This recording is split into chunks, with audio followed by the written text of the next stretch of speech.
Everyone loves a success story, but the most satisfying ones begin with underestimation.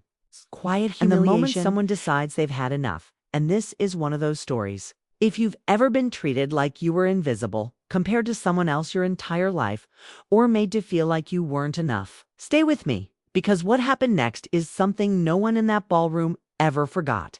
I was standing alone in the corner of the Windsor Grand Ballroom, holding a champagne flute I hadn't touched, watching my younger sister Rachel glide through her engagement party like she owned the world. Everything about the night screamed perfection.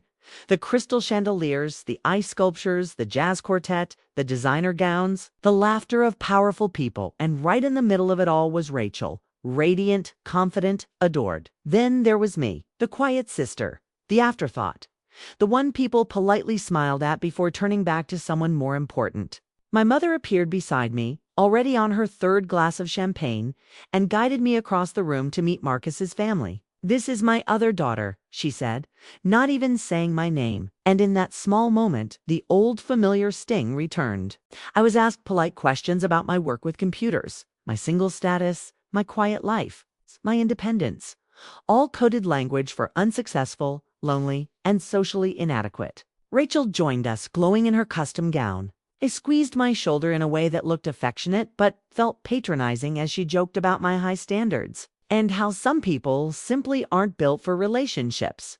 Everyone chuckled with sympathetic pity. I smiled like I always did because I had played this role my entire adult life. Rachel and I had been cast into our identities early. She was charismatic, socially brilliant, the one teachers loved and relatives bragged about. I was analytical, introverted, happiest building systems instead of small talk. Growing up, my mother's favorite sentence was, "Why can't you be more like your sister?" Rachel made homecoming court. I won robotics nationals. Rachel dated the quarterback. I dated my Java textbook. She earned an MBA and entered management consulting. I earned a master's in computer science and built complex software architectures. By my parents' standards, Rachel was thriving while I was merely existing. But 6 years before that engagement party, something happened that shifted everything. I met Alex Chin at a technology conference. Brilliant, grounded, quietly powerful. We started dating privately, and when Rachel discovered his name on my phone, she pulled me aside and told me, "Men like him don't end up with women like me." She said I would embarrass the family when it inevitably collapsed, that I couldn't survive in his world of galas and boardrooms, that I would be a temporary novelty at best. That night, I made a decision. I would stop defending my worth to people determined not to see it. 18 months later, Alex proposed in my apartment on a Tuesday night. No spectacle, no audience, just certainty. We married quietly 4 months later at San Francisco City Hall and celebrated with close friends. My family thought I was attending a work conference. I told them later that the relationship hadn't worked out. They looked relieved. Meanwhile, our life flourished. Alex's firm grew into a multi-billion-dollar powerhouse. I became chief technology officer at a fast-growing tech company, leading dozens of engineers and managing a massive budget. We bought and renovated a historic home in Pacific Heights, traveled globally, and built a life defined by respect and partnership. Yet, at family gatherings, I still drove my old Honda, wore my simple outfits, and let them believe I lived in a small studio apartment. I told myself it was an experiment in human nature. How long would they underestimate me if I never corrected them? Back in the ballroom, Rachel moved through her guests, boasting about landing a venture capital firm that would secure her promotion to managing partner. Well, it was Alex's. He had already told me her proposal was overpriced, outdated, and built on name-dropping rather than value. She believed the deal was guaranteed.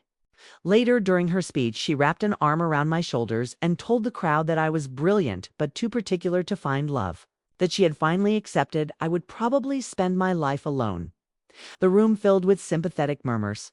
In that moment, years of quiet dismissal crystallized into clarity. I stepped forward, agreed I would never find anyone, and texted my husband, "Reject Hamilton Consulting permanently. Schedule notification Monday 9 a.m. His reply came instantly. Done. The next morning at family brunch, Rachel's confidence had dissolved into panic. The proposal had been rejected personally by the CEO. She insisted someone sabotaged her. Then she asked if I knew anyone at Vertex Capital. I told her I knew the CEO quite well. He was my husband. Silence fell like gravity. Shock turned to disbelief, then anger. She accused me of sabotage. I explained her proposal failed on merit. My parents struggled to reconcile the daughter they pitied with the executive and homeowner they had never bothered to understand. When Alex arrived to pick me up for dinner with the governor, yes, the governor reality finally replaced assumption. I hadn't lied. I had simply stopped trying to prove myself. In the weeks that followed, the truth rippled through our extended family.